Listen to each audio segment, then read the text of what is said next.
Hey guys, today we're talking about experience. Experience is knowledge. And if I could go back in time, 15 years ago when I started my career, I could go back and tell myself 5 things.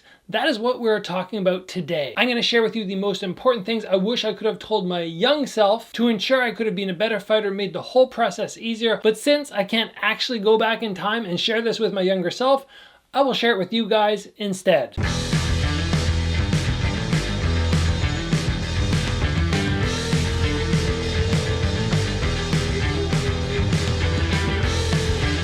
Alright guys, 5 things I wish I knew as a beginner fighter. Information that I wish I could pass back to myself 15 years ago. Man, that would be the dream. I would just be so much sharper back then. It would have made things so much easier. Let's start with point number 1, guys. Cardio is king. And what do I mean by that? Well, it's very simple.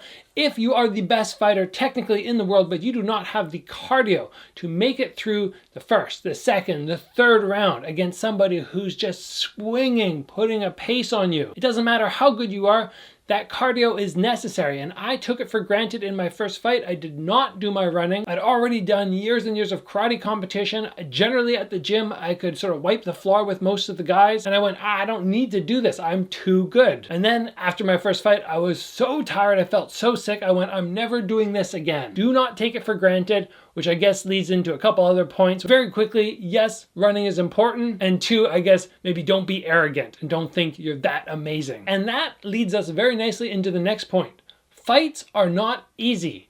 Don't think they are. Now, before I explain, first of all, let's say, yes, sometimes we do have easy fights. I love sometimes when you come out, you hit somebody, and like, oh, fight's over. That was easy. But if you go in with that mindset that you're gonna wipe the floor with people and then it doesn't happen, you are in for a rude awakening. Or if it's your first fight. The first time I had a fight, I thought I was gonna go in again, clean up. I was so skilled, but I didn't really understand everything that's included in the fight, the nerves, which lead to exhaustion, the fact that your brain just it just seems like it gets smaller. You kind of get like a tunnel vision and things are just not working as well as you're used to. And all of that makes the fight that much harder than you expected it would be. Go in expecting a hard fight.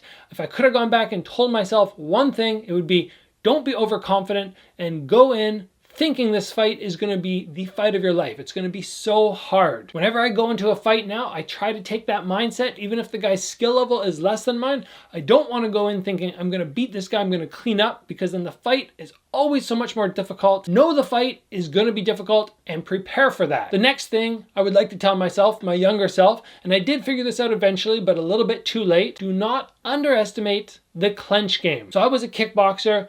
You know, K1 back then didn't have a whole lot of clench. I was focused on boxing. I was focused on kicking. And then a couple fights, people got me in the clench. And all of a sudden I was going, uh-oh, it's a whole new element. I didn't know what to do. What did I do? The guy wrapped me up and I just punched and punched and punched my way out. But I took some hard knees. And then I decided, okay, you know what? I need to go to Thailand. I went to Thailand. I learned how to clinch. I came back. I tried to teach everybody else in the gym. 90% of people didn't want to have anything to do with clinch. They just went, I don't need to know that. I don't like doing it and I don't want to have it in class. Mistake. Major mistake. Push your clench work because it's a whole other aspect, kind of like in MMA. They're talking right now about the new thing that people are really catching on to is the wall or the cage work. You're back against the cage. How do you transition out or how do you keep somebody there? Clench work is sort of like cage work. It's that important thing that a lot of people don't focus on, which you really should. Like I said, I figured that out just a little bit too late. I don't think until about my 8th amateur fight, I really focused on the clench. For my first 7, 0 clench game. Bad idea. The next thing that I really would have loved to tell myself is you do not have to be exhausted all the time when you are training or all the time in training camp. And I always was. I was always tired, and I'm not kidding you, no exaggeration. I would walk up a flight of stairs in between training sessions. I would get to the top and my heart rate would just be flying. I could feel my pulse just going out of control. I'd get to the top of the stairs, and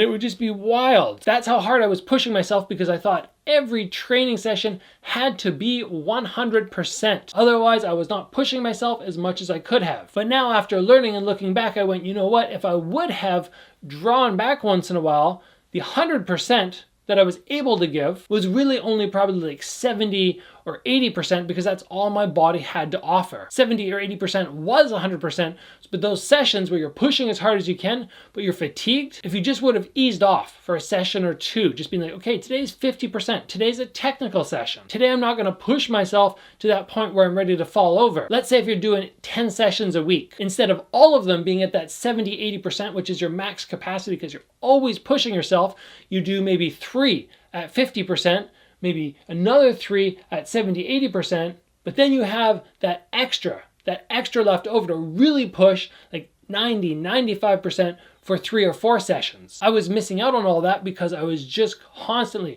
driving to the point where I could not give my all. I've learned over the years that it's much better to take those breaks, take that recovery, and recognize that every session does not have to be 100%. You do not always have to be exhausted. And finally, guys, this is a big one. If I could have gone back in time and told myself one big thing about making weight, it is do not starve yourself. I was actually starving myself. I mean, you always do that to a certain extent, just a little bit less food, and you're going, oh, I'm really hungry. But I was going to the point where I would do 2-week weight cuts, and I'd be mostly eating spinach. Probably like 80% of my diet was spinach. I'd be starving, wasting away. My stomach must have just crunched down so small. And I was doing my whole weight cut just by starving myself, not doing the cutting weight, sweating off weight, but also not just being smart about the way I was getting rid of that weight through dieting. There are many ways to do it, lots of smart ways. You can be eating chicken breast, you can be eating all sorts of things which are going to keep the nutrition high, but at the same time you're going to lose weight. Like for example, cutting out carbs. Like just simply doing that